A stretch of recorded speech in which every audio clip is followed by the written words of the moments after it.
Unfortunately আমাদের সাথে একটা অ্যাক্সিডেন্ট হয়ে গেছে। আমরা গাড়ির গ্লাস ভেঙে ফেলেছি। বোন কেন মনাস্ট্রির মধ্যে কেন?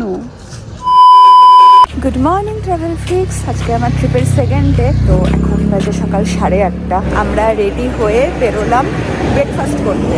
এখন আমরা এখান থেকে হেঁটে হেঁটে যাব মলে, সেখানে দেখবো কোথায় ব্রেকফাস্ট করা যায়। তারপর সেখান থেকে আমরা গতকালই স্কুটি বুক করে রেখেছিলাম, স্কুটিটা নিয়ে সাইট সিইংয়ে বেরোবো।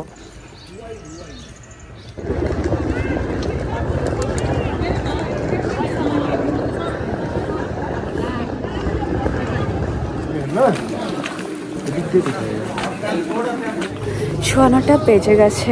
আমরা গ্লেনারিস আর কেভস ছাড়া কোনো দোকানই খোলা পাইনি এখনও ব্রেকফাস্টের জন্য। এতক্ষণ ধরে মল রোডেই বসেছিলাম। আশেপাশে তো প্রচুর খাবার জায়গা রয়েছে, কোনোটাই 10টার আগে খোলে না। গুগলে দেখায় যে 9টায় খুলবে, বাট একটাও আমরা খোলা পাইনি। আর ইভেন যেখান থেকে আমরা গতকাল স্কুটি রেন্ট করেছিলাম, ওরাও বলেছিল আমাদেরকে 9টায় আসতে। আমরা 9টায় এসে ওদেরকে প্রায় 2-3 বার কল করেছি। একবার ফোন রিসিভ করলো, আর বাকিবার তো এখন আর ফোনই তুলছে না।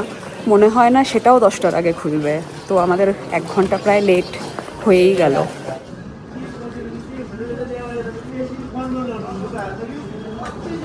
আমরা এখন ফ্লোরিসে ঢুকছি ব্রেকফাস্ট করার জন্য।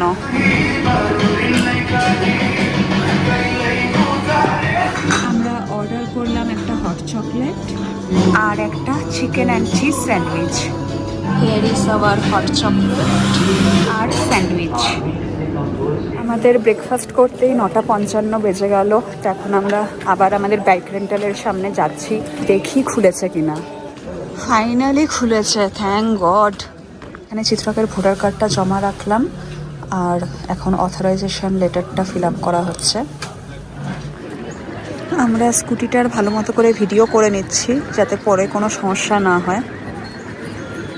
আপাতত আমাদের এই মল রোড ধরে স্কুটিটাকে নিচে পর্যন্ত হাঁটিয়ে নিয়ে যেতে হবে, কারণ এখানে স্কুটি চালানো অ্যালাউড না।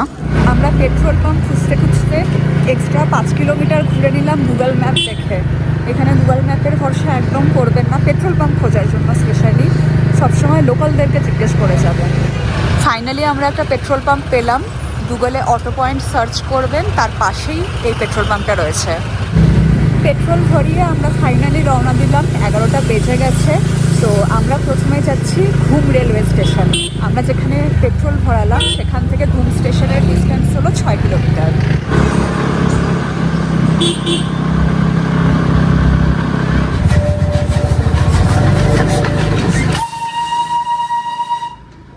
আমরা পৌঁছে গেছি ঘুম স্টেশন।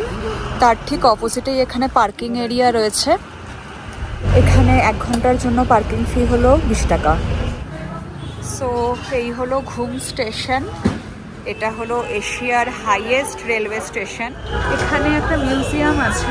আমি আগেরবার এসেছিলাম এই মিউজিয়ামটা, আমার প্রিভিয়াস ভিডিওতে আপনারা দেখতে পাবেন, কিন্তু কোনো কারণবশত আজকে এই মিউজিয়ামটা বন্ধ রয়েছে, তাই আজকে আমি দেখাতে পারছি না।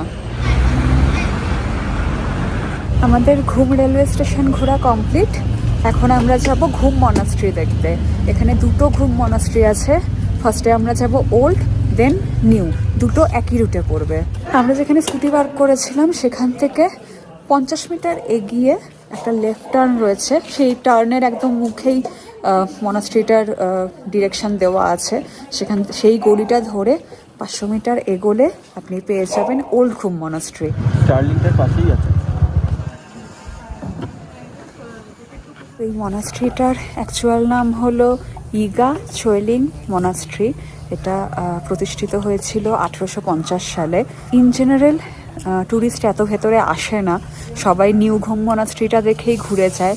ভীষণই শান্ত পরিবেশ, মানে একটা সিঙ্গেল ট্যুরিস্ট নেই আমরা ছাড়া।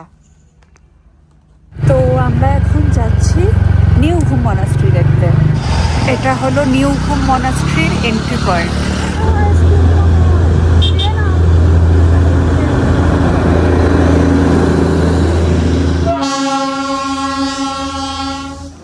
এই হলো নিউ ঘুম মনাস্ট্রি। এখানে প্রচুর ট্যুরিস্ট রয়েছে। নেক্সট আমরা যাচ্ছি বাতাসিয়া লেক। এখানে আমাদের 50 টাকা পার পারসন হিসাবে টিকিট কেটে ঢুকতে হবে।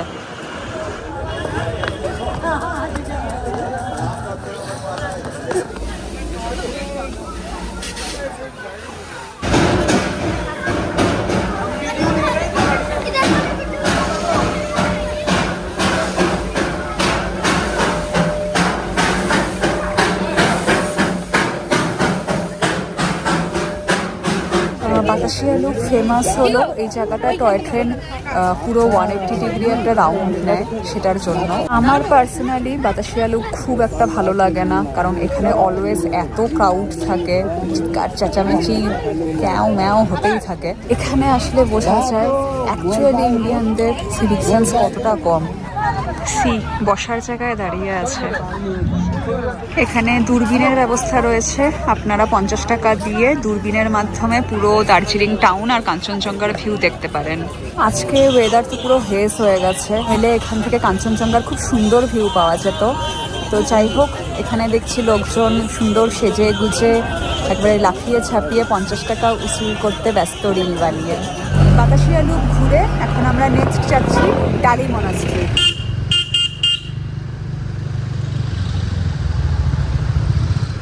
এখানে এন্ট্রি ফি হলো 20 টাকা পার পারসন।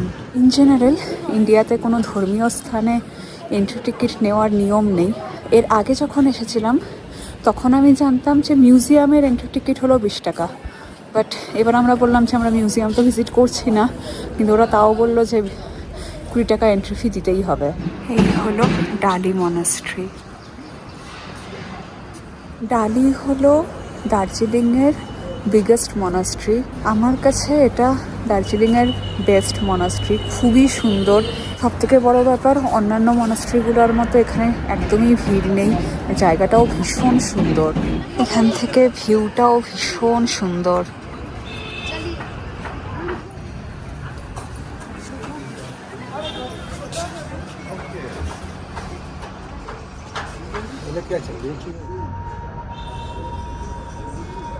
কেন বোন, কেন মনাস্ট্রির মধ্যে কেন? এদেরকে রিল মামুলি বলা হয় না, একদম ঠিকই বলা হয়। মানে ক্রিঞ্জ পিপল, চিপ, চাপড়ি, আরও যত বাজে বাজে বিশেষণ ইউজ করা যায়। মনাস্ট্রির ভেতরেও ছাড়ছে না, মানে কতটা চিপ হলে মানুষ এরকম হয়। তো আমরা এখন যাচ্ছি মনাস্ট্রির জাস্ট অপোজিটেই একটা মিউজিয়াম রয়েছে, ভেতরে ফটোগ্রাফি বা ভিডিওগ্রাফি অ্যালাউড না। মিউজিয়ামটা একটা মাস্ট ভিজিট প্লেস। এখানে হলো টিবেট কালচারকে খুব সুন্দর করে ফুটিয়ে তোলা হয়েছে। সেখানে ব্যবহৃত বিভিন্ন জিনিসপত্র, বাসন থেকে শুরু করে গয়নাগাটি, অলংকার, তাদের ড্রেস, তাদের বিভিন্ন অকেশনে তারা যে স্পেশালভাবে সাজে, বিশেষ ধরনের সাজসজ্জা, সেই ড্রেস, তারপর তাদের বিভিন্ন ধর্মীয় গুরু, এভরিথিং এই মিউজিয়ামে দেখানো হয়েছে। 1:35 বাজে, আমাদের অলমোস্ট সাইট সিইং শেষের পথে, বেশিরভাগটাই ডান। এখন আমরা যাবো আমাদের next visiting point Padmaja Naidu zoo. Unfortunately আমাদের সাথে একটা অ্যাক্সিডেন্ট হয়ে গেছে, রাস্তার মধ্যে দাঁড়াম করে পড়ে গেছি স্কুটি সহ। সেভাবে কেউ চোট পায়নি ফরচুনেটলি, কিন্তু আমরা গাড়ির গ্লাস ভেঙে ফেলেছি, আর এখানে নাম্বার প্লেটের এই ফ্রেমটাও একটু ভেঙে গেছে। তো আমরা রাস্তার ধারে একটা ওয়ার্কশপে এসেছি এটা ঠিক করতে।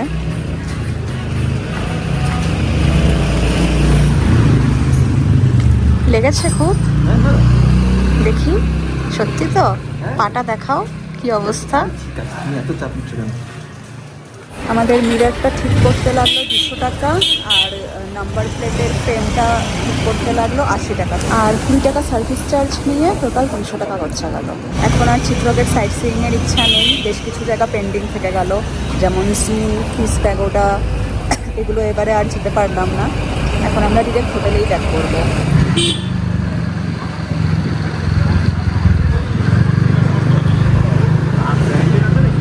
2:20 বাজে আমরা রুমে ব্যাক করলাম। তো আজকে আর আমরা সাইট সিইং এ যাচ্ছি না। আপনারা যদি চান তাহলে এখানে আরো কয়েকটা মেজর সাইট সিইং পয়েন্ট আছে, যেমন পিস প্যাগোডা আর জাপানিজ টেম্পল একই চত্বরে আছে। জুটা অবশ্যই যাবেন। জু যেই চত্বরে সেখানেই রয়েছে HMI, সেটা একটা মিউজিয়াম টাইপ বানানো হয়েছে, সেটাও অবশ্যই দেখবেন। এছাড়াও ওখানে আছে তেনজিং রক। এই হলো মোটামুটি দার্জিলিং এর মেজর সাইট সিইং পয়েন্টগুলো। প্রত্যেকটা পয়েন্টের ডিটেইলড ভিডিওই আপনি আমার প্রিভিয়াস ব্লগে পেয়ে যাবেন, লিঙ্ক আমি ডেসক্রিপশন বক্সে শেয়ার করে দিব। এখন আমরা আপাতত রেস্ট নেব, দেখবো কোথায় কোথায় চোট লেগেছে, ওষুধ লাগাবো, তারপর দেখি বিকালে কি করি। বিকেল 4:30 বাজে, আমরা একটু রেস্ট নিলাম এতক্ষণ। এখন লাঞ্চ করতে বেরোচ্ছি, যেহেতু সেই সকালবেলা খেয়েছিলাম, মাঝখানে আর খাওয়ার সুযোগ পাইনি। তো যাই হোক, এখন আমরা যাচ্ছি আমাদের এই রিসর্টের জাস্ট অপোজিটেই একটা ক্যাফে আছে, সানডেক রুফটপ ক্যাফে, সেখানে লাঞ্চ করতে। এটা আমাদের রিসর্ট, আর তার ঠিক অপোজিটে সানডেক রুফটপ ক্যাফে। এখন আমরা এখানেই যাচ্ছি।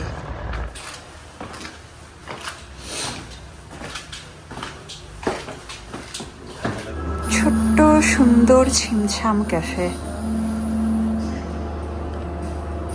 You can enjoy a beautiful sunset from here. আমরা অর্ডার করলাম একটা চিকেন সসেজ, একটা গ্রিলড ফিশ, একটা লাতে আর একটা cappuccino. Here is my cappuccino and cafe latte. এসে গেছে আমাদের চিকেন সসেজ আর গ্রিলড ফিশ।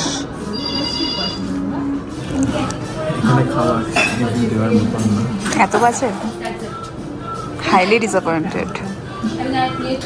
খুবই প্যাথেটিক টেস্ট। সসেজের সাইজ দেখে তো আতঙ্কিত হয়ে গেছিলাম।